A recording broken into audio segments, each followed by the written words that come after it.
The afternoon sun beat down on the Utah Beach sector, June 1944. A single American engineer crouched beside what appeared to be an ordinary chunk of gray limestone. Anyone passing would have dismissed it as rubble from the shattered Norman landscape, but this was no ordinary rock. Inside its hollow shell sat 3 pounds of composition C, wired to a time pencil detonator. Within the hour, this innocent-looking stone would tear apart a German machine gun emplacement from within. Welcome to the untold story of the deception devices that helped break Hitler's Atlantic Wall, piece by hidden piece. If you find these stories from history's shadows fascinating, make sure you're subscribed to this channel and tap that notification bell. The journey we are about to take will reveal secrets that remained classified for decades. The origins of the fake rock program trace back to a converted laboratory on the campus of the National Institutes of Health in Bethesda, Maryland.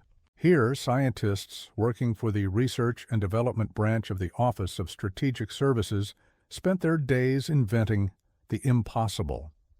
The OSS, America's wartime spy agency, had a simple mandate from its founder, William Wild Bill Donovan: develop weapons that the enemy could never anticipate.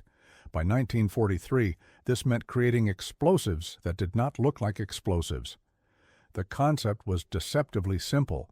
If saboteurs could disguise high explosives as everyday objects, they could place those devices exactly where they would cause maximum damage without arousing suspicion. The British Special Operations Executive had already proven the viability of this approach with their explosive coal program. These fake lumps of coal were designed to be shoveled unknowingly into locomotive fireboxes and factory furnaces. When the coal reached critical temperature, it detonated with enough force to destroy a boiler from within. Between 1941 and 1945, Station 12, the SOE's camouflage section produced approximately 3.5 tons of explosive coal. The Americans took this idea and pushed it further. At the OSS laboratories, technicians developed explosive devices disguised as flour sacks, canteens, dead rats, and most ingeniously, as geological specimens, indigenous to specific theaters of operation. For the European theater, this meant creating fake rocks that matched the limestone, granite, and sandite found across Normandy and the Low Countries. The process was meticulous. Geologists first collected actual samples from areas where operations were planned. Mold makers then created exact replicas using a plaster and cement mixture. Once the outer shell hardened, technicians hollowed out the interior and packed it with plastic explosive, typically Composition C, or the British equivalent known as PE2. The finished product was virtually indistinguishable from the genuine article. Each fake rock weighed roughly the same as its authentic counterpart. The surface texture captured every crack and mineral deposit. Some were even aged artificially with acid washes and lichen applications. A German sentry examining one of these stones would find nothing suspicious unless he happened to strike it against another rock and notice the hollow sound. But the technical achievement of creating convincing explosive rocks was only half the challenge. The greater difficulty lay in getting these devices into position. The Atlantic Wall represented the most ambitious defensive construction project in military history. Stretching from the northern tip of Norway to the Spanish border, this network of bunkers, gun emplacements, and beach obstacles was Hitler's insurance against an Allied invasion. By the spring of 1944, the wall incorporated more than 6 million landmines, 500,000 beach obstacles, and thousands of concrete fortifications ranging from simple machine gun positions to massive naval artillery batteries.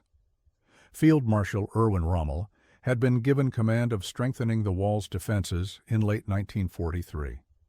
He understood that the invasion would be won or lost in the first hours. His philosophy was blunt. The enemy must be destroyed at the waterline. Under his direction, German engineers installed Czech hedgehogs, Belgian gates, and what became known as Rommel's asparagus, concrete-tipped poles designed to tear the bottoms out of landing craft and impale gliders. The beaches themselves became death zones, every approach covered by interlocking fields of fire from bunkers positioned with mathematical precision. The challenge for Allied planners was clear. Destroy those bunkers before the main invasion force arrived, or accept catastrophic casualties on the beaches. Conventional bombing had limited effectiveness against reinforced concrete. The Germans had designed their fortifications to withstand direct hits from 500-pound bombs.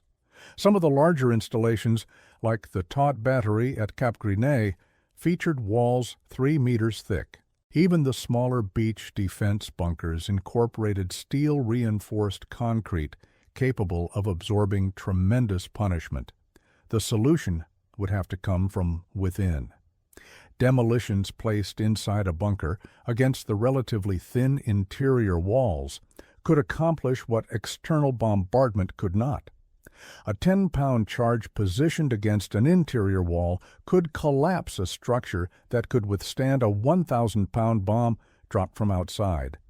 The physics were simple. Explosives work by creating a rapidly expanding gas front. Against a hard exterior surface, much of that energy reflects back into the air. Against an interior wall, the force transfers directly into the structure, shattering it from within. This is where the fake rocks became invaluable. French resistance networks had been gathering intelligence on German fortifications for years. They knew the construction schedules, the guard rotations, and, most importantly, the locations of the ventilation shafts and access points that German engineers required for maintenance. Many bunkers incorporated natural stone facing on their exteriors, camouflage designed to make them blend into the Norman landscape. A fake rock positioned near a ventilation intake or wedged against a steel door would wait unnoticed until its time pencil activated. The time pencil was itself a masterpiece of simple engineering. Developed by British munitions designers and refined by the OSS, this device used a glass vial of acid to control the delay between arming and detonation. The saboteur crushed the glass vial by squeezing the pencil's copper casing. The acid then began eating through a metal wire. When the wire broke, a spring-loaded striker hit a percussion cap, initiating the explosive chain. Different wire thicknesses provided delays ranging from 10 minutes to several days. Temperature affected the reaction rate, so operatives carried color-coded pencils for different conditions. Black pencils were calibrated for cold weather. White pencils worked in moderate temperatures. Red pencils were designed for tropical heat. The first documented use of camouflaged explosive stones in the European theater occurred during Operation Jedburgh, the program that inserted 3-person teams of American, British, and French operatives behind German lines beginning in June 1944. These teams, known as Jedburghs, parachuted into occupied France with missions to organize resistance fighters, coordinate supply drops, and conduct sabotage operations. Their equipment included the full catalog of OSS special devices, from silenced pistols to explosive mule turds, a particularly clever innovation credited to Carlton Kuhn, an anthropologist turned spy who designed charges shaped and colored like animal dung to be scattered on desert roads. The Jedburghs working in Normandy and Brittany made extensive use of explosive rocks. Team Frederick, which dropped near Chateaubriand in early June, reported using rock-shaped charges to destroy a railroad switching station without leaving evidence of deliberate sabotage. Team Gile, operating near Vannes, employed similar devices against a German communications bunker. The beauty of these weapons lay in their deniability.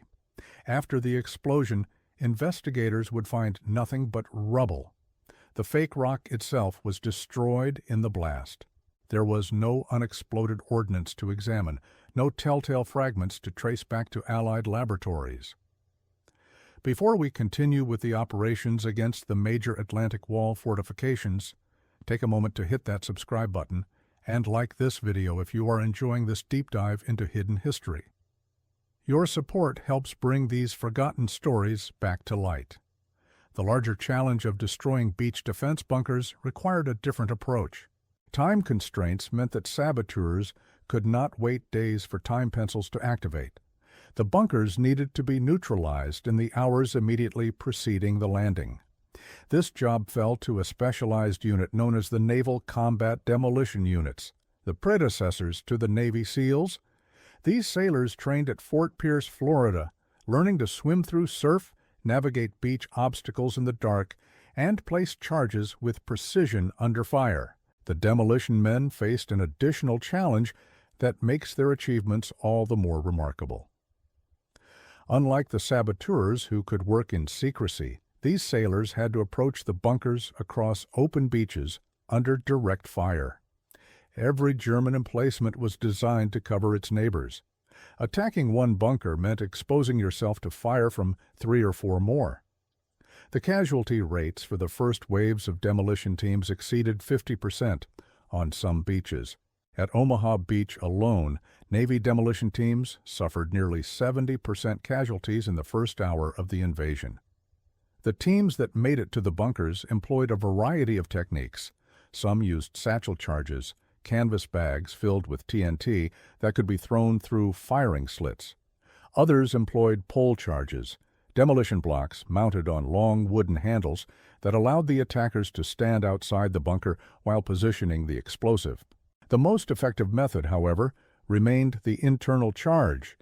If a team could get a man inside the bunker through a rear entrance, a single 10-pound charge could kill the entire crew and collapse the firing position. The fake rock charges found their niche in the preparation phase. In the weeks before D-Day, French resistance fighters and Allied agents infiltrated the coastal zone, mapping German positions and, when possible, placing demolition charges that could be triggered during the invasion. One technique involved placing a fake rock charge near the emergency exit of a bunker. When the invasion began and the bunker crew attempted to evacuate, they would detonate the charge themselves by moving the stone that blocked their path. Other charges were positioned near ammunition storage areas. The concussive force of naval bombardment would sometimes trigger these devices even without direct contact. The technical specifications of the rock charges varied according to their intended targets. Smaller charges, containing only a pound or 2 of explosive, were designed for observation posts and communications bunkers. These facilities were lightly armored and staffed by only a few soldiers. A modest charge could disable their equipment and drive out the personnel without necessarily destroying the entire structure. Larger charges, packed with up to 20 pounds of Composition C, targeted the machine gun nests and artillery positions that posed the greatest threat to landing forces. The composition of the explosives themselves represented the cutting edge of wartime chemistry. Composition C, the American equivalent of British PE, was a putty-like substance that could be molded into any shape. Its primary component, RDX, provided significantly more explosive power than traditional TNT. The moldable nature of the explosive allowed technicians to pack it tightly into the hollow cavity of the fake rock, maximizing the charge while maintaining the realistic weight and balance of the stone. The explosive was also remarkably stable. It could be dropped, heated, frozen, or submerged without accidental detonation. Only a detonator could set it off, making it ideal for the rough handling that field operatives would inevitably subject it to. The detonators themselves were miniature engineering marvels. The standard number 27 detonator used by SOE and OSS was a small aluminum cylinder containing a primary explosive sensitive enough to be ignited by a fuse, and a secondary explosive powerful enough to initiate the main charge. The interface between the detonator and the time pencil required precise calibration. Too weak a connection, and the striker might fail to ignite the cap. Too tight a connection, and the cap might detonate prematurely when the pencil was inserted. Sabotage instructors at OSS training facilities in Virginia and Maryland drilled their students relentlessly on proper assembly techniques. The training areas themselves occupied some of America's most pristine landscapes. The OSS commandeered cabin camps in what are now Catoctin Mountain Park and Prince William Forest Park in Virginia. These facilities, originally built for children's summer camps during the Depression, transformed into secret training grounds where future spies learned the dark arts of irregular warfare. Along Owens Creek in Catoctin, instructors built obstacle courses where trainees crossed rushing water on suspended ropes while carrying full packs. A trail between camp areas became known as the Demolition Trail, lined with small explosive charges that detonated unexpectedly, teaching students to stay low and keep moving. The mock operations conducted at these training facilities simulated conditions the operatives would face in occupied Europe. Students practiced approaching dummy bunkers at night, evading searchlights, and placing charges with blackened hands on camouflaged surfaces. They learned to move silently across gravel and broken stone, to communicate through hand signals, and to evacuate wounded comrades under fire. Those who failed were reassigned to less demanding duties. Those who succeeded went on to the advanced courses at Area A, where they refined their skills in explosives, close combat, and small unit tactics. One of the most challenging aspects of the fake rock program was logistics. Unlike conventional munitions, which could be manufactured in standardized batches, each rock charge required individual craftsmanship. The mold had to match geological samples from the specific target area. The aging process had to replicate the particular weathering patterns of local stone. Even the paint, if used, had to be mixed from pigments that would not betray their origin under analysis. This meant that production could not begin until intelligence operatives had acquired samples and photographs from the target region. The Natural History Museum in London played an unexpected role in this effort. The museum's workshops, staffed by taxidermists and model makers accustomed to creating lifelike replicas of natural objects, proved ideally suited for producing camouflaged explosives. Museum technicians created imitation coal that fooled expert inspection, dummy logs designed to conceal radio equipment, and demolition charges, and yes, fake rocks for use in sabotage operations. The museum's extensive geological collections provided reference specimens for craftsmen to study, ensuring that their replicas captured the subtle variations in color, texture, and crystalline structure that might otherwise betray a fake. The distribution network for these specialized devices paralleled the broader supply chain for resistance operations. SOE aircraft, typically Lysanders or Halifax bombers, flew nighttime missions to drop containers of supplies to prearranged reception committees. The containers held weapons, radios, food, medicine, and specialized equipment, including the various forms of disguised explosives. Reception committees used signal fires or flashlight patterns to guide the aircraft to drop zones. Once on the ground, resistance fighters buried the containers or hid them in barns and cellars until they could be distributed. The coordination between these supply operations and the planned use of the devices required extraordinary discipline. Too early, and the Germans might discover the explosives and trace them back to their source. Too late, and the devices would not be in position when needed.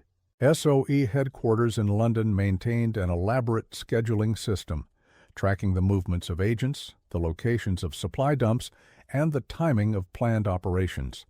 Messages flowed back and forth through encrypted radio transmissions and coded BBC broadcasts. An innocent-sounding phrase about roses blooming or children playing might signal that a particular operation was approved to proceed. The German counterintelligence services were not oblivious to these activities. The Gestapo and the Abwehr, the Wehrmacht's intelligence arm, conducted aggressive campaigns to infiltrate resistance networks and capture Allied agents. When they succeeded, the consequences were severe. Captured agents faced interrogation, torture, and execution. Resistance fighters who sheltered them shared the same fate. Entire networks could be rolled up from a single captured radio operator whose German captors forced them to continue transmitting under control. Despite these dangers, the resistance networks persisted. The approaching invasion gave their activities renewed urgency. Every bunker damaged, every communication line cut, every railway track demolished contributed to the eventual liberation.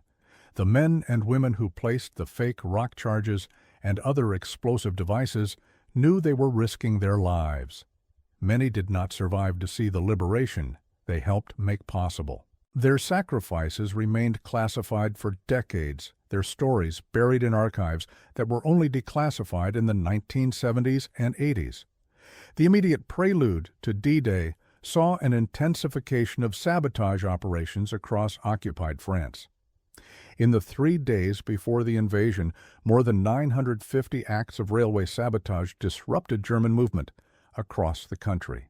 Resistance fighters cut telephone and telegraph lines, forcing German units to rely on motorcycle couriers and creating critical delays in communication. Attacks on power stations blacked out entire regions. Roads were blocked with felled trees and disabled vehicles. The German garrison in Normandy found itself isolated, unable to communicate reliably with higher headquarters or to move reinforcements quickly. The bunker attacks formed a smaller but critical component of this campaign. Intelligence gathered by resistance networks had identified which positions commanded the most dangerous fields of fire and which ones housed communication equipment essential for coordinating the defense. Priority targets received multiple devices. Secondary targets might receive only a single charge, positioned to disable the facility rather than destroy it outright.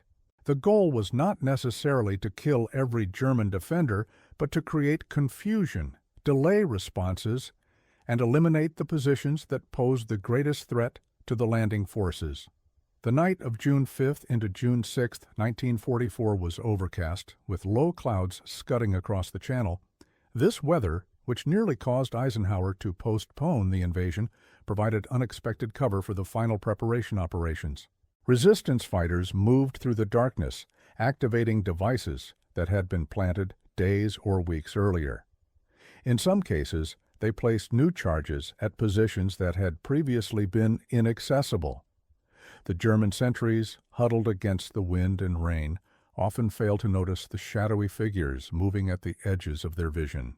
When the first bombs began falling in the early hours of June 6th, some defenders in the targeted bunkers were already dead, killed by explosions they never saw coming. Others emerged from their positions to find their communications destroyed, their ammunition detonated, their neighboring bunkers reduced to rubble. The coordination between the aerial bombardment, the naval barrage, and the sabotage campaign was not perfect, but it was effective. German units that should have been able to concentrate their fire on the landing beaches found themselves fighting fires within their own positions, treating wounded comrades, and attempting to restore communications that no longer existed. On Omaha Beach, where the casualties were heaviest, the German defenders maintained a murderous fire for hours despite the preparatory bombardment. This sector had the strongest fortifications and the best-trained defenders. The beach itself offered no cover, a killing ground overlooked by bluffs, honeycombed with concrete positions. Here the Navy demolition teams suffered their worst losses, and many of their charges failed to reach their targets. Yet even at Omaha, the sabotage campaign had its effects. Communications between the beach defenses and the reserves inland were disrupted. Ammunition resupply was delayed when 2 of the 3 access roads were blocked by deliberately triggered landslides. The difference at Utah Beach was more pronounced. The landing there occurred slightly off target due to navigation errors, but this accident proved fortunate.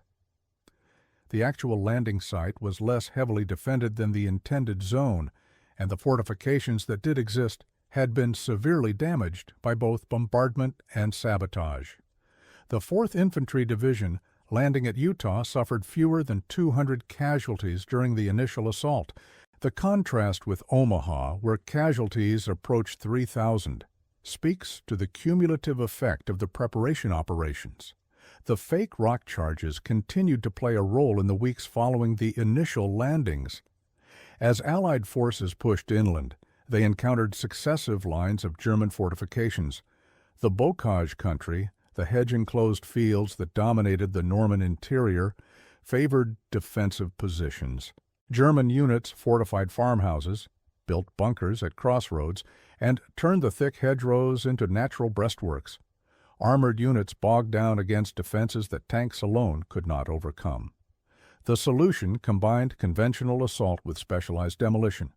Engineers developed hedgerow cutters, steel tusks mounted on the fronts of tanks that allowed them to smash through the thick embankments.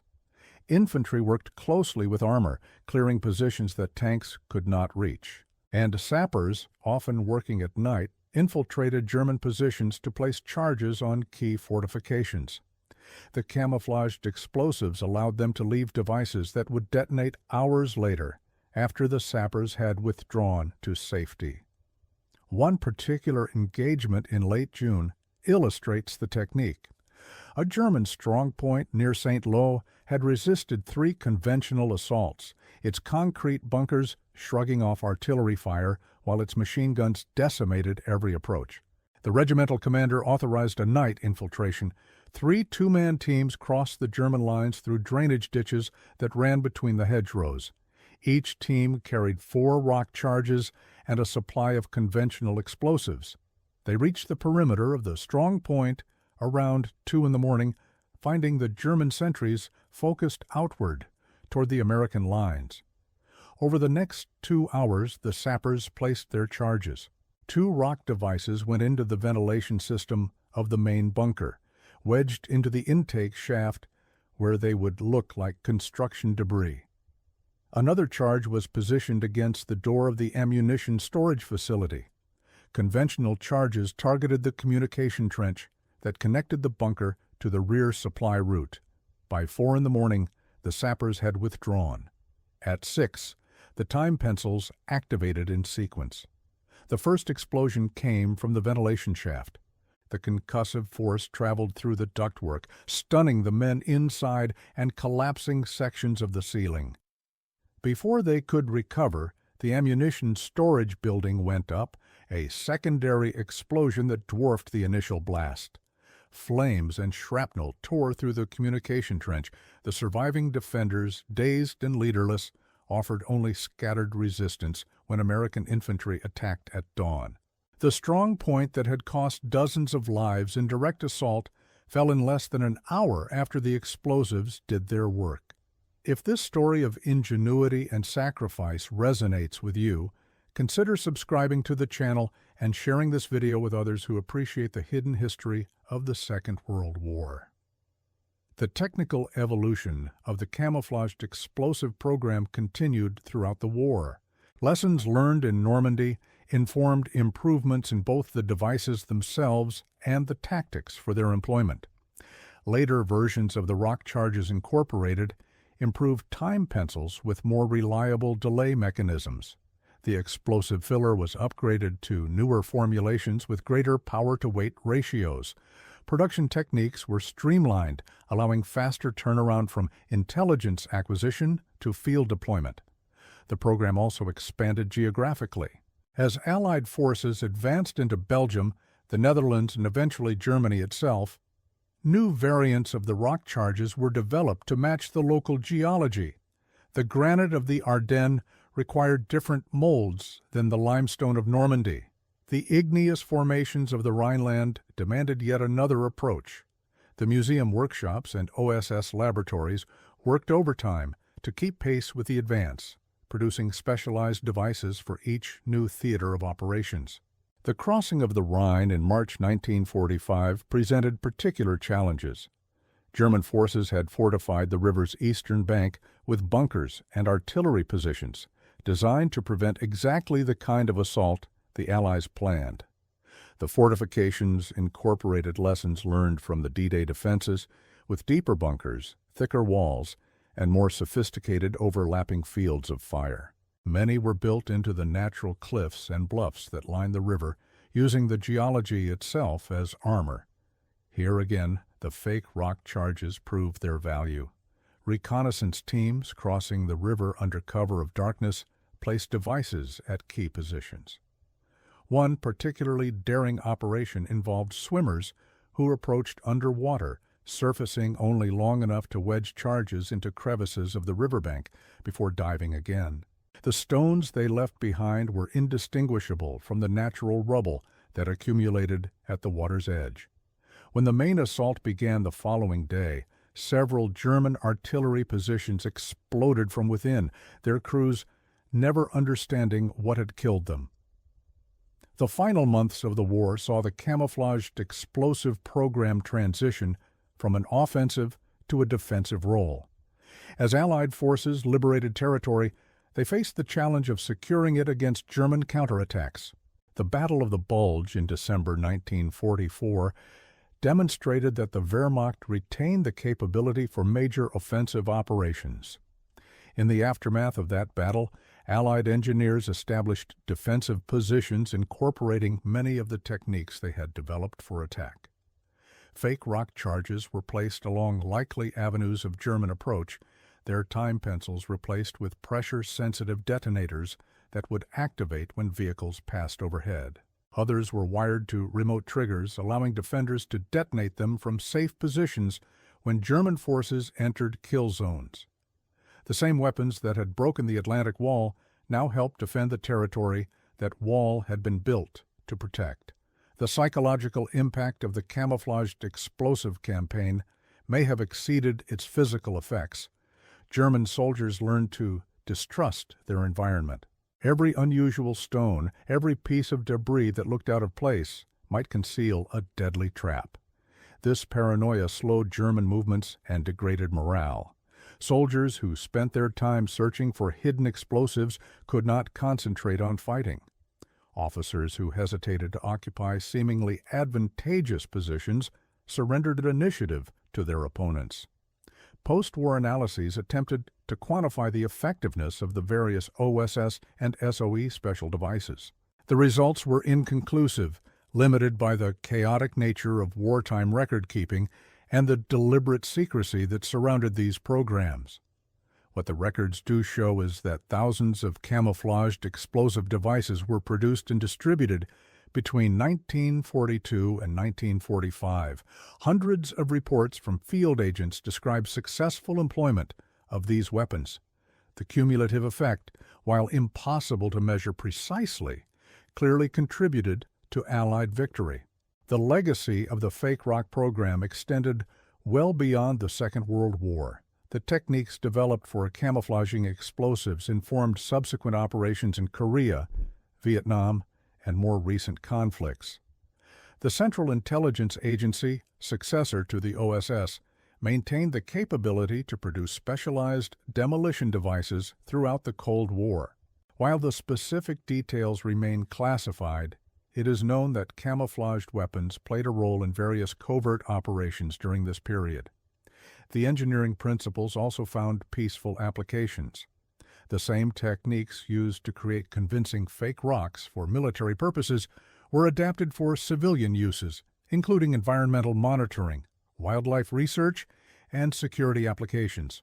The ability to create undetectable concealment for electronic equipment traces directly back to the wartime workshops, where technicians learned to hide explosive charges in ordinary objects. Today, visitors to Fort Pierce, Florida, can see memorials honoring the Navy demolition teams that trained there during the war. The museums at Catoctin Mountain Park and Prince William Forest Park preserve artifacts from the OSS training facilities, including deactivated examples of some of the special devices developed for sabotage operations. The Imperial War Museum in London maintains an extensive collection of SOE equipment, including explosive coal samples and other camouflaged weapons. These artifacts serve as reminders of a time when ingenuity and courage proved as decisive as firepower and numbers. The soldiers, sailors, and agents who employed these weapons did so at tremendous personal risk. Many did not survive to see the victory they helped achieve. Others carried physical and psychological wounds for the rest of their lives. Their stories, long obscured by classification and official secrecy, deserve to be remembered. The fake rocks that helped destroy Nazi bunkers from within represent a fascinating intersection of science, art, and warfare. They demonstrate the creativity that flourishes under conditions of extreme necessity. They illustrate the principle that the most effective weapons are often those that the enemy never sees coming. And they remind us that victory in war depends not only on the courage of those who fight in the open, but also on the skill and sacrifice of those who work in the shadows. The bunkers that once dominated the Norman coastline stand today as silent witnesses to this history. Many have been preserved as monuments, their firing slits overlooking beaches now crowded with tourists rather than soldiers. Inside their concrete walls, visitors can imagine the terror of those final moments when an explosion from within signaled that the impenetrable had been penetrated. The rocks that made those explosions possible left no trace, their purpose fulfilled in a flash of fire and a thunder of collapsing concrete. The men and women who created those weapons, who transported them through enemy territory, who placed them with steady hands knowing that any mistake could mean death, have largely passed from living memory. The youngest veterans of the Second World War are now approaching or have exceeded 100 years of age. Within another decade, no one alive will remember firsthand the experiences of that global conflict. The responsibility to preserve and transmit their stories falls to those of us who follow. This is why we tell these stories, not to glorify war, but to honor those who fought it. Not to celebrate destruction, but to understand the terrible creativity that necessity inspires, and not to forget but to remember, so that the sacrifices of those generations are not lost to the passage of time. The fake rocks that destroyed Nazi bunkers from within were weapons of war, yes, but they were also testaments to human ingenuity in the face of mortal threat. They deserve to be remembered as such. Thank you for joining this exploration of one of the Second World War's lesser-known secrets. If you found this story compelling, please subscribe to the channel, like this video, and share it with others who appreciate the deeper currents of military history. Your engagement helps bring these forgotten chapters back into the light where they belong. Until next time, remember that the most important stories are often the ones that were never meant to be told.